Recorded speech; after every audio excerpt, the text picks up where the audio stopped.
fans in attendance. The Gators coming out of the tunnel, you see, they lose the coin toss. Mississippi State prefers this option, so the Gators take the ball, and here's the opening kickoff. Here's our freshman wide receiver, Harrison Houston, bringing it back to about the 21-yard line.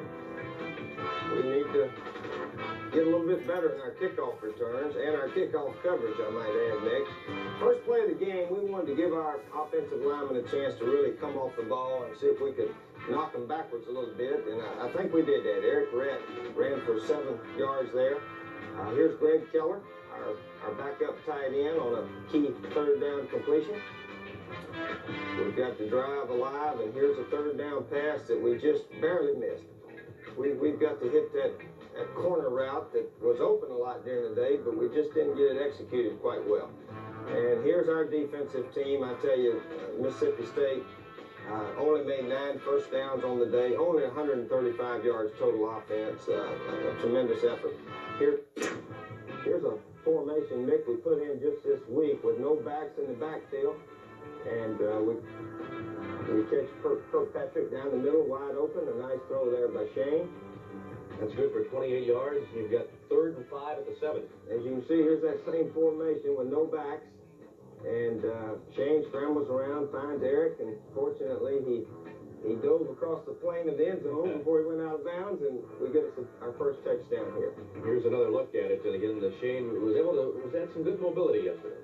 That's true. Shane has made some excellent scramble plays for us, and this is one right here. We were trying to hit Kirk down the middle, and he got jammed up, and Shane was able to roll out and pick out Eric there. It was a 74-yard drive and 8 plays. Right. Here's Jerry Odom and Timmy Paulk and a host of Gator tacklers. Here's Will White's first interception. I tell you, watch him run with the ball, Nick. We may have to put him back there on punt return, kickoff return or something. I was really impressed. And you can see the Mississippi State player try to knock the ball loose. Right. Their defensive coaches do a super job of coaching, tackling to fumble the ball. And obviously it showed yesterday because we coughed up 2 of them that turned into Mississippi State touchdowns. That's McClendon getting 6, and now it's 4th and 3 as Arden comes in for an attempted 31-yard field goal.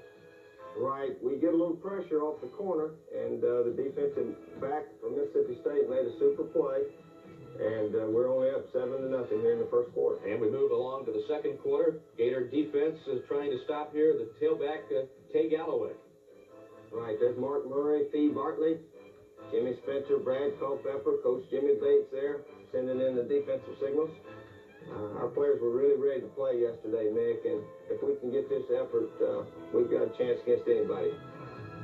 That pass didn't fool anybody there on 3rd and 10. A little shuffle play.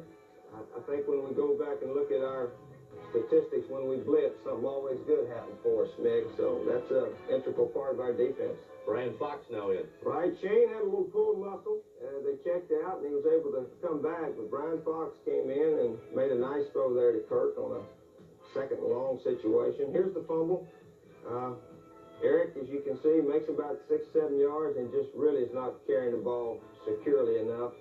And Woodward picks it up and scores Mississippi State's first touchdown. Ties the game at 7-7, 9:36 to play in the second quarter as the Gators have it. And here's Matthews going to work to Barber. Right. Shane comes back, and here's Terrence Barber on that corner route that we finally hit one of them.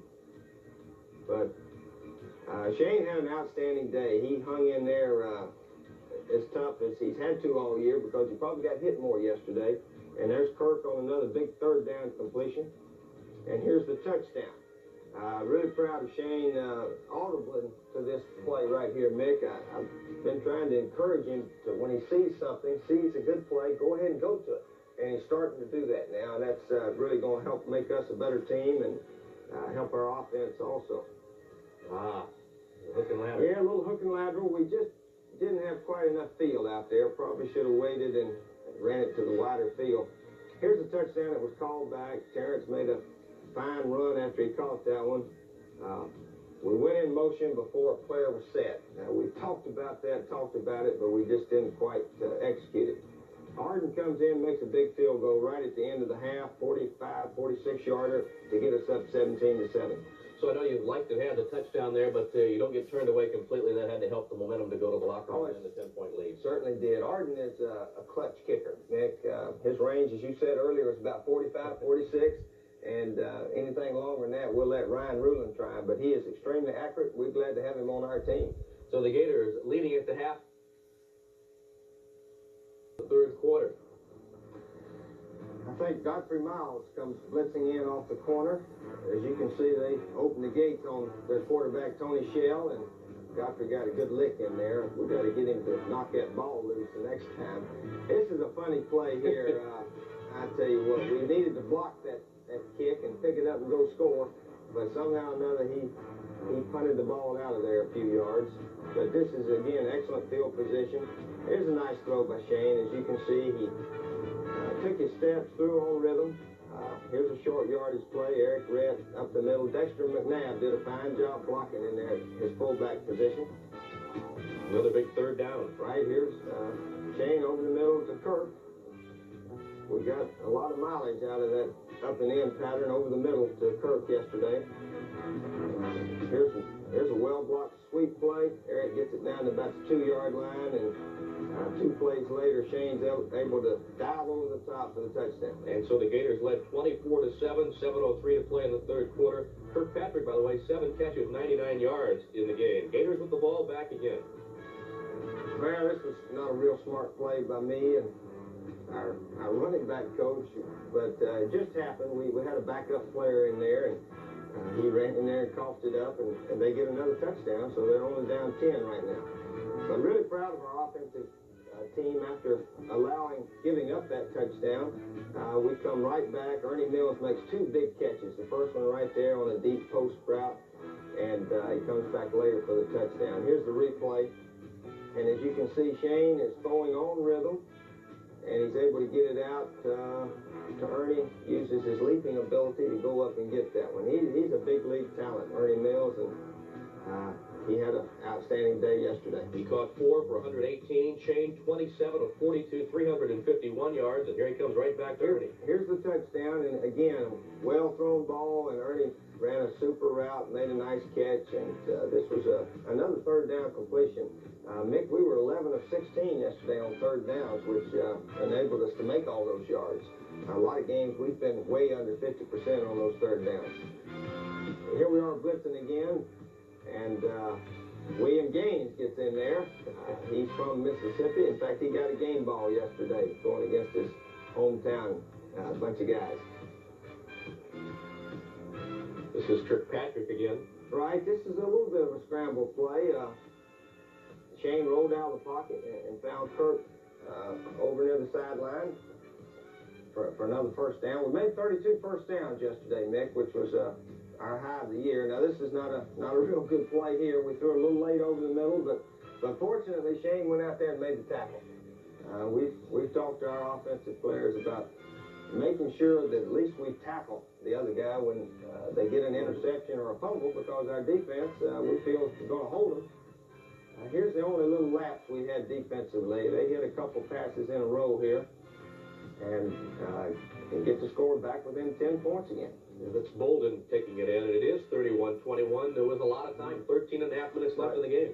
We've got ourselves a game right here. But fortunately, Eric Rett and our offensive line took over at this time. We needed to make some first downs to consume the clock, and we were able to do that. Terrence Barber, he had 7 catches. Yeah, Terrence had a fine afternoon also. Here's Arden making the 46-yard field goal. And it's 34-21, 9.5 minutes left in the game. Now here's Culpepper coming in. Right. We got the blitz on. Brad comes clean, makes the sack, and as you can see, we get a late hit there. We didn't play real smart yesterday, and that was a crucial penalty against us, although I think we held them 3 plays later, and they had to punt on this particular possession. Here's Will White getting his second interception to sort of end the game right there, and we were able to beat Mississippi State 34-21. Good win for us because the effort again, Mick, was outstanding by the whole team. Gators go to 4-0, and we'll come back and hear comments from the